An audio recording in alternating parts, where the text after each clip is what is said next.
এক ব্যক্তি বলে তোতা পালতো ময়না, কথা বলে যে ময়না, ওটা পালতো। একদিন সকালে শিকারে যেতেছে, ময়না জিজ্ঞাসা করতেছে মালিক কোথায়? শিকার করতে চাই। বলে কোথায় যাবে? জঙ্গলে। শোনো আমার একটা অনুরোধ, আমার বন্ধুদেরকে দেখলে আমার সালাম বলো। বাগানে ঢুকেই দেখতেছে 8-10টা ময়না বসে আছে এক ডালে। তো দেখা ওই নিজের ময়নার কথা মনে উঠছে, ওনার সালাম দিতে বলছে বন্ধুদেরকে, সম্বোধন করে বলতেছে তোমাদের মতো একটা তোতা আমার কাছেও আছে, সে তোমাদেরকে সালাম দিছে। বলতে দেরি 10-12টা ডালের থেকে ওই মুহূর্তে পুরা মরতে দেরি করে সাথে সাথে পড়ছে আর পড়ছে। তো 10টাকে নাইরা চেরা উঠা মনটা ভাঙা গেছে যে ওর সালামে এমন কি বিষ ছিল মিলানো যে বলতে দেরি মরতে দেরি হলো না, এক একটা কত দামি। তো ভাঙ্গা মন নিয়ে শিকার ছাড়াই বাড়িতে ফিরে আসছে। আসার পরে জিজ্ঞাসা করছে মালিক হাত খালি, শিকার কোথায়? তুই আর কথা বলিস না, তোর সালামে কি বিষ ছিল? বলে কেন? তোর বন্ধুদেরকে সালাম দিতে দেরি, ওরা মরতে দেরি করে নাই। বাস এটা বলতে দেরি, নিজেরটাও মরতে দেরি করে, ওটাও মরে গেছে। তো খাঁচা খুইলা সামনে রাইখা অনেকক্ষণ নাড়াচাড়া করে দেখছে, চোখের পানি ঝরায়, মরে গেছে, এখন আর কি করা যায়। যখন উঠা অন্য মনস্ক হয়ে দাঁড়াইছে, তো তোতা উড়া চালের উপরে যায় বসে বসে, হাক্কা বাক্কা খায়া গেছে। এটা কি হইলো? তো মরে গেল, আবার জীবিত হয়ে উড়াল দিল কি করে? ওইখানে বসে বলতেছে মালিক আমার সালামে বিষ ছিল না, আমার বন্ধুরা আমাকে ফন্দি শিখায়া দিছে যে আমাদের মতো যদি বাগানে ঘুরতে চাস, ফুলের ডালে ডালে ঘুরতে চাস, আর বাগানে বাগানে ঘুরতে চাস, আর বহু জাতীয় ফল খাইতে চাস, তো মরার আগে একবার মরা যা। ওরা আমাকে ফন্দি শিখাইয়া দিছে। আল্লাহ আমাদেরকে ফন্দি শিখাইতেছে, সত্য এটাই। আল্লাহ আমাদেরকে ফন্দি শিখাইয়া দিতেছে, এটা আল্লাহর মেহেরবানি। নাহলে কখন কি করণীয় এটা আল্লাহ শিখানোর দরকার ছিল না। আবু হানিফা রহমতুল্লাহ আলাইহি তো এটাই বলে যে মানুষকে যে বিবেক দিছে আল্লাহ, আল্লাহর আর কিছু দরকার ছিল না।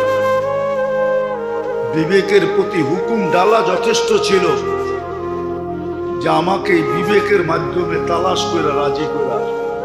না রসুল দরকার ছিল না, কিতাব দরকার ছিল। উনি যুক্তিও দিছে, লিউযিকাহুম বাদাল্লাযী আমিলু লাআল্লাহুম ইয়ারজিউন। বিপদ আইনা আল্লাহ মানুষকে দূরে করতে চান না, কাছে করতে চান, বিপদ কাছে করার জন্য। কিন্তু হ্যাঁ, এটার ভিতরে দুই ভাগ হয়, এটার ভিতরে দুই ভাগ হয়ে যায়। কোন ব্যক্তির বিপদ তাকে আল্লাহর কাছে করে, সে সারাদিন আল্লাহ আল্লাহ করে আল্লাহর দিকে দৌড়ায়। আর কোন ব্যক্তি বিপদে পড়া আল্লাহর থেকে দূরে সরে, তখন আল্লাহর দিকে অভিযোগের আঙ্গুল উঠায়। হ্যাঁ, আমরা সবাই উঠে, ইস্তেগফার তো পরের কথা, আমরা সবাই উঠে। বিপদে পড়লেই কয় আল্লাহ কি আমারে ছাড়া আর কাউকে চোখে দেখে নাই? এটা কি চারটিখানি ছোট কথা নাকি? অনেক বড় কথা। গরিব বলে আল্লাহ আমাকে কি দিছে, রিক্সাওয়ালা বলে আল্লাহ আমাকে কি দিছে। ও দেখে না, ও যে দেহটা দিয়ে রিক্সা চালায়, আর দেহটার ভিতরে যে শক্তিটা দিছে রিক্সা চালানোর মতো। এখন তো অটো রিক্সা চলে আসছে, এর আগে তো অটো ছিল না। কি অটো চালাইতে বুঝি দেহ লাগে না? না, ওইটা অটো চলে, নাম অটো দেখে অটোই চলে। ওটার জন্য দেহর দরকার হয় না? ওটাকে কি ব্রেক দিতে হয় না? ওটাকে ডাইনে বামে করতে হয় না? না, ওটা অটো চলে। ও তো দেখে না, ওর দেহটা দেখে না যে আল্লাহ ওকে সুস্থতা দিছে। ওর মতোই কত মানুষ হাসপাতালে পড়ে আছে, সারাদিন ক্লান্ত হয়ে যে বিকালে বাড়িতে যায়, পাওয়ার ব্যাংকের মতো যদি ক্লান্তিটা জমা থাকতো ওটার ভিতরে, দেহের ভিতরেই জমা থাকতো, আল্লাহ কি সিস্টেম করতে পারতেন না? পাওয়ার ব্যাংকে যদি বিদ্যুৎ জমা থাকতে পারে, তাহলে আল্লাহ কি ক্লান্তি শরীরের ভিতরে জমা রাখতে পারতেন না? না পারতেন না? না আল্লাহর কাছে এই সিস্টেম নাই, না আল্লাহ এই সিস্টেম জানে না। যদি জমা রাখতো তো 3 দিন পরে রিক্সায় উঠতো কে, চালাইতো কে? আরে 3 দিন না, পরের দিনই হাত লাগাইতো কে রিক্সায়?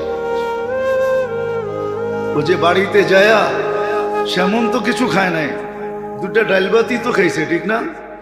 না আপনাদের মতো ফাস্ট ফুড খাইছে, দামি দামি খানা খাইছে, হ্যাঁ? না সেরাটনের থেকে না খাইছে? কি মাছ ভাত 20 পদ খাইছে নাকি? রিক্সাওয়ালা খায় কি? হয়তো একটু শাক, একটু ভর্তা সর্তা, হ্যাঁ?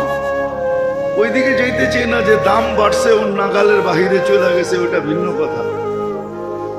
একটা ডাল ভাত খায়া যে সকালে আবার চাঙ্গা হয়ে রিক্সা নিয়ে বাহির হয়েছে, এটা তো ভাবে না।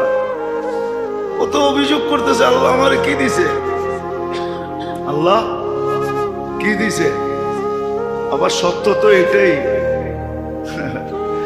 সত্য তো এটাই, বিল্ডিং লোড উঠাইতেও তো হবে, ঠিক না?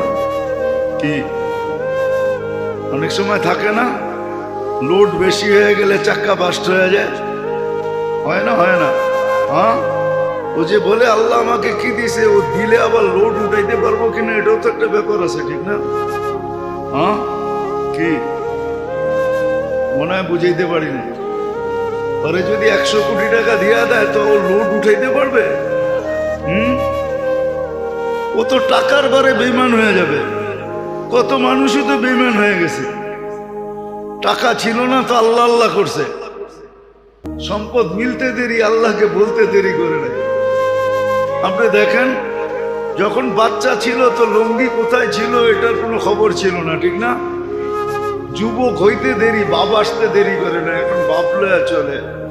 জিন্সের প্যান্টের বাপ কি, টি শার্টের বাপ কি, চুলের স্টাইল কি, বাপ নিয়ে চলে না। অথচ অল্প কয়েকদিন আগে ওর লুঙ্গিরও খবর ছিল না। যখন বাচ্চা ছিল তখন কি লুঙ্গিরও খবর ছিল না, লুঙ্গি কই ছিল? ঘুমাইতো এক জায়গায়, লুঙ্গি আরেক জায়গায়, ঠিক না? এরকমই তো ছিল। হ্যাঁ, মা বাবা সকালে ঘুমাইতে উঠে বলতো, তোর জ্বালায় আর বাঁচলাম না, তুই ঘুমাস কই, লুঙ্গি কই, ঠিক না? যুবক হইতে দেরি, বাপ আসতে দেরি হয়, তো লোডও তো সইতে হবে। হ্যাঁ, কলম হাতে নিতে পারলে আর কিছু লাগবে না, খালি খোঁচা মারবে আর কামাবে, এটাই তো সিস্টেম, ঠিক না? হাদিসও 1400 বছর আগে বলে গেছে, হাওয়া ফিহি কায়েদুল ইলমি, একদিন আসবে মানুষ বিদ্যার আলোকে চলবে না, বিদ্যাকে স্বার্থ সিদ্ধির জন্য ব্যবহার করবে, নিজের স্বার্থের জন্য ব্যবহার করবে বিদ্যাকে। আর বিদ্যার রশি বড় মজবুত, দুনিয়ার কোনো মেশিন নাই এই রশি কাটার, সেটা কাটার একটাই রশি আছে, ওটা দিলেই রশি কেটে যাবে, এছাড়া রশি কাটবে। মনে হয় বুঝাইতে পারি না। আবার এটাও বলে দিছে, কবিলাতির রসা, একদিন আসবে অ্যাসেম্বলিতে পাশ হবে না, সংবিধানে থাকবে না, কিন্তু ঘুষ রীতিতে নীতিতে রূপান্তরিত হবে, কোন অ্যাসেম্বলিতে পাশ হবে না, আর কোনো সংবিধানও লেখা থাকবে না, কিন্তু ঘুষ ছাড়া কিছু চলবে না। 1400 বছর আগে বলছে, আর মুসলিম সমাজের জন্য বলছে, কোনো কাফের সমাজের জন্য না। আল্লাহ এরকম ক্ষুদ্র জিনিস দিয়ে, আল্লাহ নিয়মই এরকম। আপনি ভাবলে দেখবেন, আবাবিল তো চেনেন না, আমাদের দেশে সচরাচর এই পাখি নাই।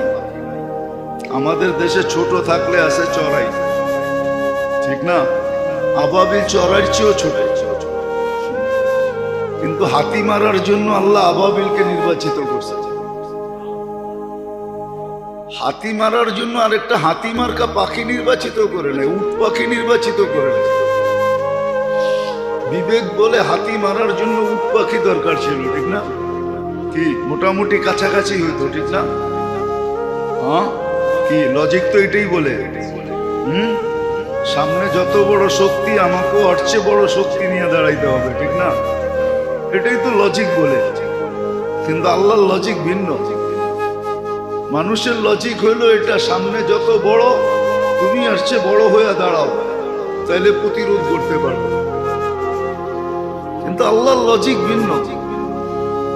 আল্লাহর সামনে যে দাঁড়াবে, তো আল্লাহ ক্ষুদ্র জিনিস নিয়ে দাঁড়াবে। দেখেন আপনি, নমরুদি শক্তি 800 বৎসরের রাজত্ব, 400 বৎসর টানা, আর সারা দুনিয়ার উপরে রাজত্ব। নমরুদের রাজত্ব পুরা মানব জাতির উপরে ছিল, যদিও তার ক্যাপিটাল বহুত দূরে ছিল। ক্যাপিটাল এক জায়গায় ছিল, কিন্তু রাজত্ব ছিল 4 জনের ভিতরে নমরুদ একজন, যাকে আল্লাহ সারা দুনিয়ার রাজত্ব দিয়েছে। কিন্তু তার বিরুদ্ধে আল্লাহ দাঁড় করাইছে মশাকে। দুনিয়ার লজিকের বিলকুল উল্টা।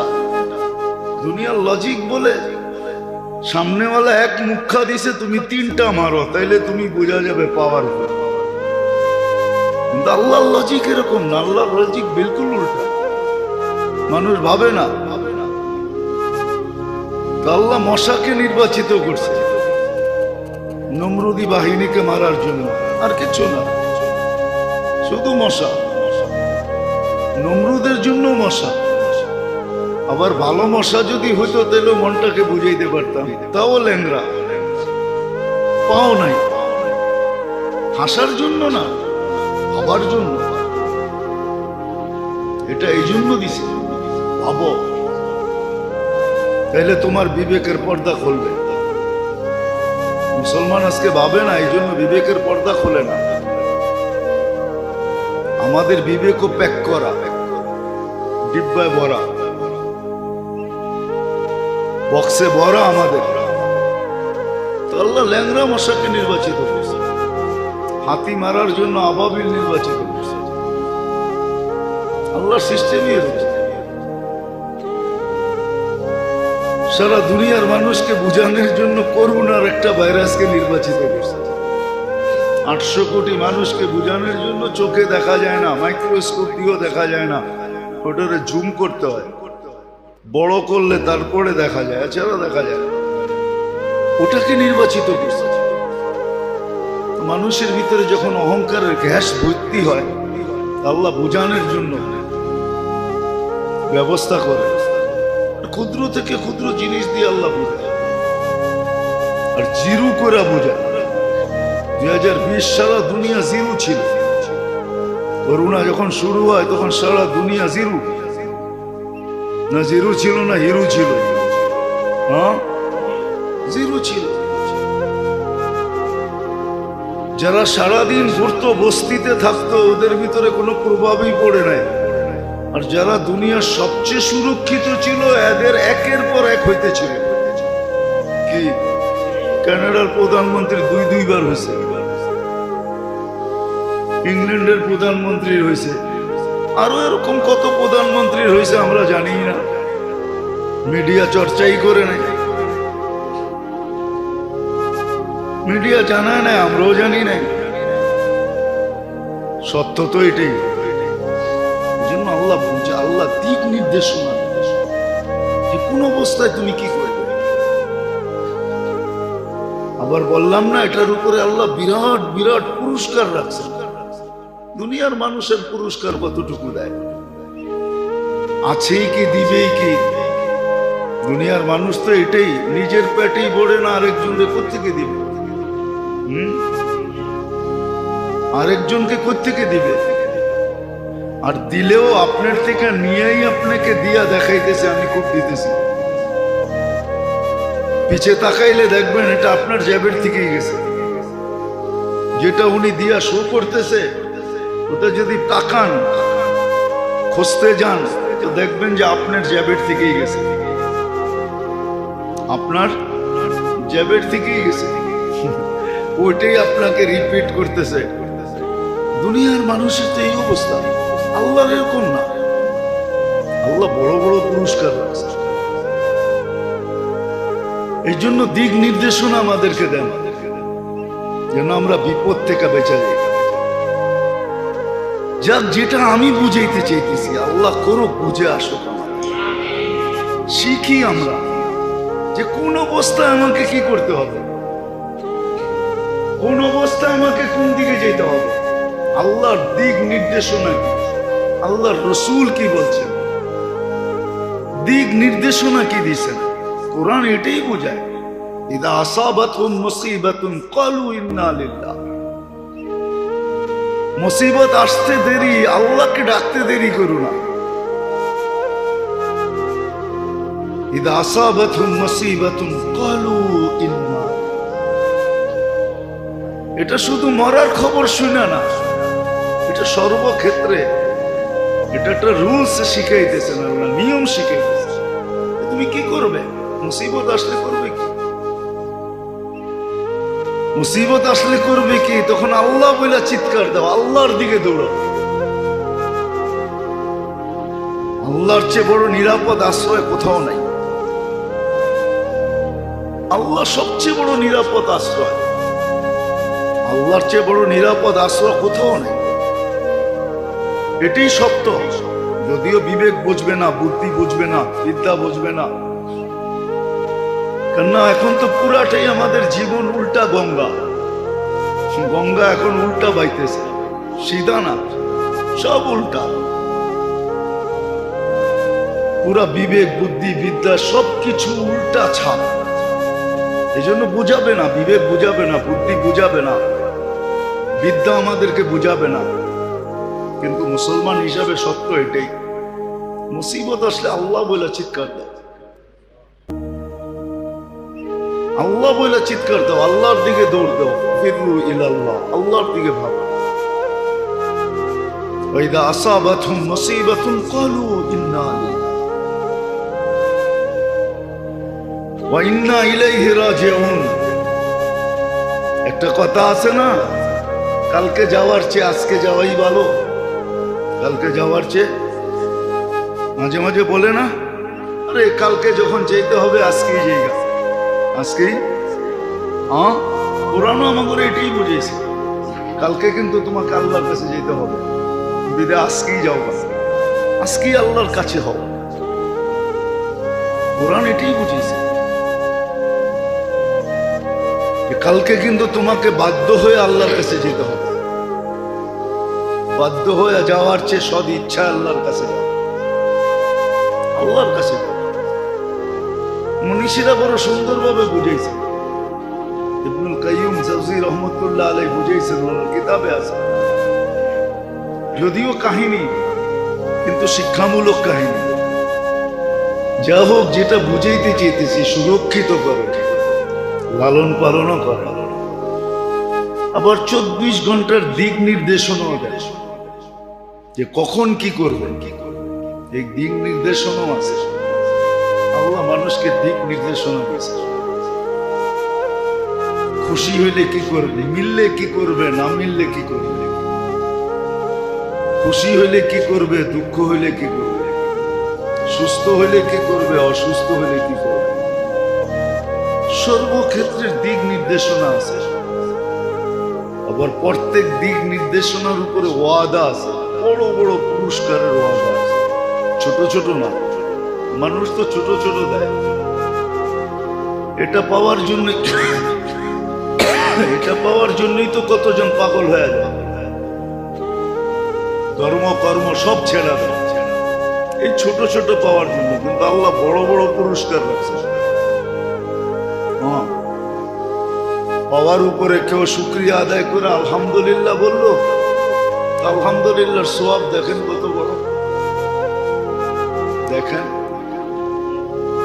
কিতাব খুলে দেখেন আলহামদুলিল্লাহর সওয়াব কত বড়, সুবহানাল্লাহর সওয়াব কত বড়। তো এটাও বুঝিয়ে দিয়েছেন কোন ক্ষেত্রে কি করবে, দিক নির্দেশনা দিতেছেন 24 ঘন্টা। আবার যেটা মানুষের বুঝে আসে না, চোখে দেখে না, অলৌকিক প্রাকৃতিক যেটাকে আমরা বলি, বিপদ থেকে বাঁচাইতেছে। নাহলে মানুষ তো সিগন্যাল উঠায়, ঠিক না? উঠায় না সিগন্যাল? হ্যাঁ, 10 নম্বর মহাবিপদ সংকেত উঠায় আনিস। মানুষের ধারণা যে কিচ্ছু থাকবে না, ঠিক না? কিন্তু আল্লাহ বাঁচায়। মুখা মারার কথা ছিল আমাদের দেশে, কিন্তু মুখা অন্যদিকে গেছে। মুখা চিনেন? মুখা মুখা মারার কথা ছিল আমাদেরকে, কিন্তু আল্লাহ বলে না, মারতে দিব না, এখানে আরেক দিকে চলে গেছে। সত্য এটাই। ভূমিকম্প আসলে মানুষ বলে ভাবে যে হয়তো শোয়া রেখে চলে যাবে, কিন্তু শতবার আসছে, আল্লাহ কিছু হইতে দেন না। বাঁচাইছে কে? হ্যাঁ, এই মাত্রার ভূমিকম্প, এর চেয়ে কম মাত্রার ভূমিকম্প দিয়ে আরেক জায়গায় শোয়াত হয়ে গেছে। আল্লাহ বাঁচায়। সত্য এটাই। এই জন্য মেরে দোস্ত, আমাদের শিখা উচিত কমসে কম নিজের সেফটির জন্য, নিজের জন্য এটা শিখা উচিত। নিজের ফ্যামিলির জন্য, পরিবারের জন্য, সংসারের জন্য শিখা উচিত। শিখা উচিত, ভাবা উচিত। সত্য এটাই। আমরা যত কিছুই বলি না কেন, আমরা যত কিছুই বলি না কেন, আল্লাহ বারবার মানুষকে হারায়া দেখাইছে। বারবার আল্লাহ মানুষকে হারায়া দেখায়, যুগে যুগে দেখায়। হ্যাঁ, শুধু সেফটি ট্যাঙ্কিতে গ্যাস তৈরি হয় না। সেফটি ট্যাঙ্কি থাকে না, মাঝে মাঝে গ্যাস তৈরি হয় তো, আবার মানুষ মারাও যায়, ঠিক না? আমাদের ভিতরেও গ্যাস তৈরি হয়। এটা হলো অহংকারের গ্যাস। এটা, এই গ্যাসের নাম হলো অহংকারের গ্যাস। এলপিজি, সিএনজি, গ্যাসের কত নাম আছে না? কি কন? আবার গ্যাস্ট্রিক না, কিন্তু ওটাও একটা গ্যাস, কিন্তু অহংকারেরও গ্যাস আছে। এই জন্য আল্লাহ শত বৎসর পর মুসিবত আনছে, করুণা এরকম আসা গেল। আল্লাহ মানুষকে পরাস্ত করে দেখায় যে বড় গ্যাস হয়ে গেছে তোমাদের ভিতরে, অহংকারের গ্যাস। কিন্তু আল্লাহ জাল্লে জালালুহু মানুষকে তৈরি করছেন, নিজের কুদরত দিয়ে সাজাইছেন। 24 ঘন্টা সুরক্ষিত করেন।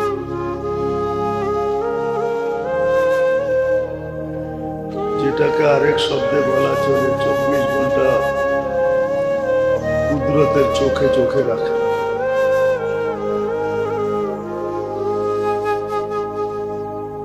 মানুষ তো সিসি ক্যামেরায় কতক্ষণ নজর রাখে, সামান্য সময় সিসি ক্যামেরার মনিটরিং দেখতে থাকে। তো আল্লাহ 24 ঘন্টা মানুষকে কুদরতের চোখে চোখে রাখে। 1 সেকেন্ডের জন্য চোখের থেকে উজ্জ্বল হইতে দেন না।